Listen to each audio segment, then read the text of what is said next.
All right, hello and welcome to this episode. Today we're going to talk about the question: does the theme of my fear matter? Or really just this whole idea of themes when it comes to OCD and fear. And so, for those of you that don't know me, my name is Matt Codde. I'm a licensed clinical social worker and the founder of Restored Minds. If you're looking for help on your journey to recovery, I have some links down in the notes for you to get started, or you can head over to restoredminds.com.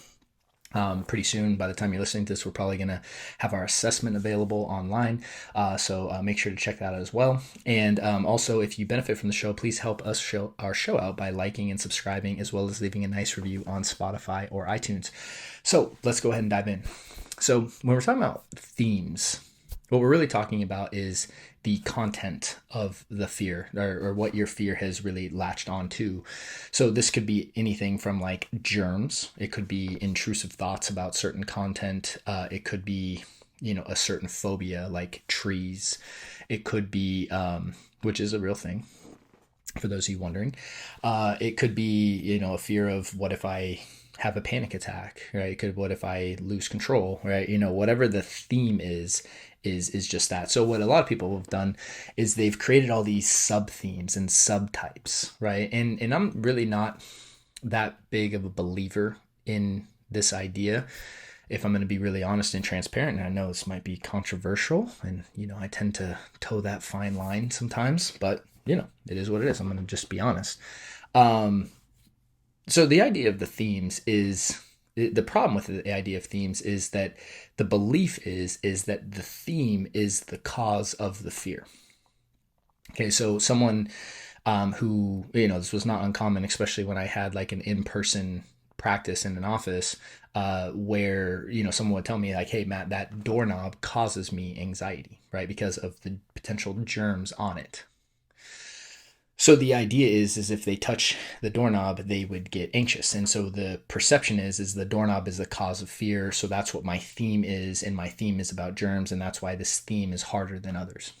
But what we got to challenge is the idea, like, does your theme really cause fear? We need to challenge that idea. Like, do themes really matter?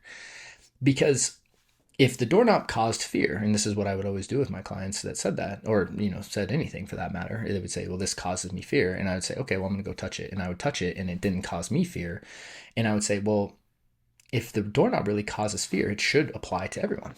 It should be a universal law, right? The cause and effect relationship, right? Like gravity is a universal law. If I drop a stone out of my hand, it's going to fall to the ground, and that's going to happen every single time for everyone that does it. It is a cause and effect thing, right?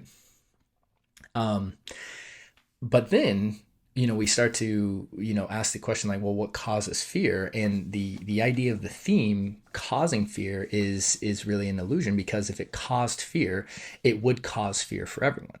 Germs would cause everyone to experience anxiety. Doorknobs would cause everyone to experience anxiety.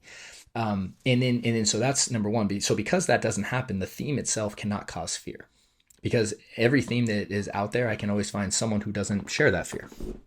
So the theme itself, it doesn't externally cause fear. It's a perception that causes fear, right? And more importantly, it's our own fear within us that we project onto the theme. So, and this is why what happens is a lot of people, they will get treatment, or they'll work with a coach, or they'll, even come through a program like TBC. And if they are working at it from the wrong context of, I'm going to try to work at this sub theme, as opposed to addressing the whole picture, right? The whole loop, the whole concept of fear, the fear will just project on something else. And this is what happens. Fear can endlessly project from subject to subject to subject to subject. And you'll see people go through this. They're like, well, first I did an intensive on this one theme, like relationship OCD, and now I have harm OCD, and now I'm dealing with, panic attacks. And they're never addressing the source, which is fear itself. They're always addressing what they're projecting fear onto. And so this is why in TBC I emphasize so very, very seriously, like, we're not taking the content of the theme as the issue, like, no matter what it is. Like, so I tell people to let go of the idea of themes. And we really want to address this from the largest scale that we can. So along with that, so the idea that the theme can't cause fear, the other thing is that if and this is like, so this is just like a thought experiment. So go ahead and kind of think of something that you used to be afraid of that no longer causes you fear. So like maybe as a kid you were afraid of looking under the bed, and because the quote unquote boogeyman was there. Or you used to be afraid of public speaking and you no longer are. Or you used to have social anxiety and you no longer do, right? Most of us can look in our past and think of something that we used to be afraid of. But you know the now and now we're not afraid of it, right? And so if that thing was the true source and the true cause of fear, it would always cause you fear. So that right there is a big shift in saying like, okay, well, because I no longer fear that and I used to, then whatever I currently am afraid of, I can actually develop the same relationship with that. And it's about working at it from the correct context of saying like, my fear is the issue, not what I'm projecting my fear on. And so really being able to confront fear itself as something within you, like this fear energy within you. And that's really what an exposure is, right? Most people falsely assume the idea that when in exposure, what we're doing is something external. We're confronting something in our environment. But really, what we're doing is kind of dissolving the misperception, right? So if someone has a fear of, touching doorknobs, when they touch a doorknob and do an exposure, a lot of the anxiety and fear that comes up in their body, that's what the actual exposure is confronting the energy of that, right? Confronting the fear itself. And then as the fear dissolves, as we actually face fear internally, our perception completely changes of the environment. We no longer project the fear onto an external object. We confronted it, and our perception completely changes. And this is really the idea of elevating into a higher state of consciousness. We become more neutral towards something. We become more accepting of something. And when you realize that fear is not outside of you, but something inside of you, that's when you really begin to do the right work on yourself, in my opinion. So this idea of sub-themes, sure, is it helpful when you're initially like frantically searching for help? Like, oh yeah, this is a common quote sub-theme of fear.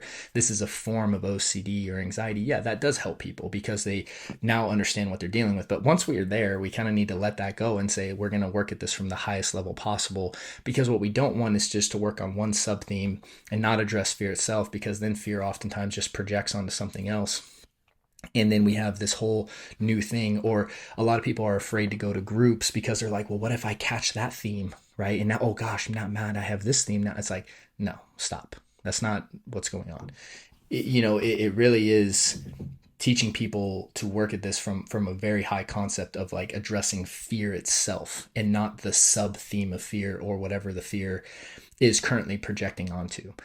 Because like I said, in the real 2 points that I want to emphasize in this is, number one, if something external caused fear, it would happen for everyone, right? And even if you learned something is fearful or dangerous, it doesn't mean that it actually is. It means that you learned that. If it was a true cause of fear, everyone that had that would experience the same thing. Secondly, the idea that you could be afraid of something in the past and change your perception of it means that whatever you're currently afraid of, the same thing can happen there. And it really is about understanding that we're not addressing that thing, we're addressing fear itself.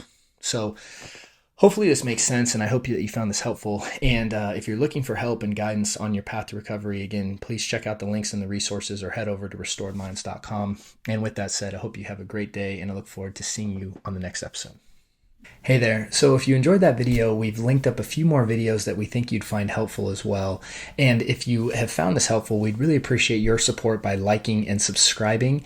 And if you're looking for help and guidance, please check out restoredminds.com, as we have several options for you to get started. See you guys soon.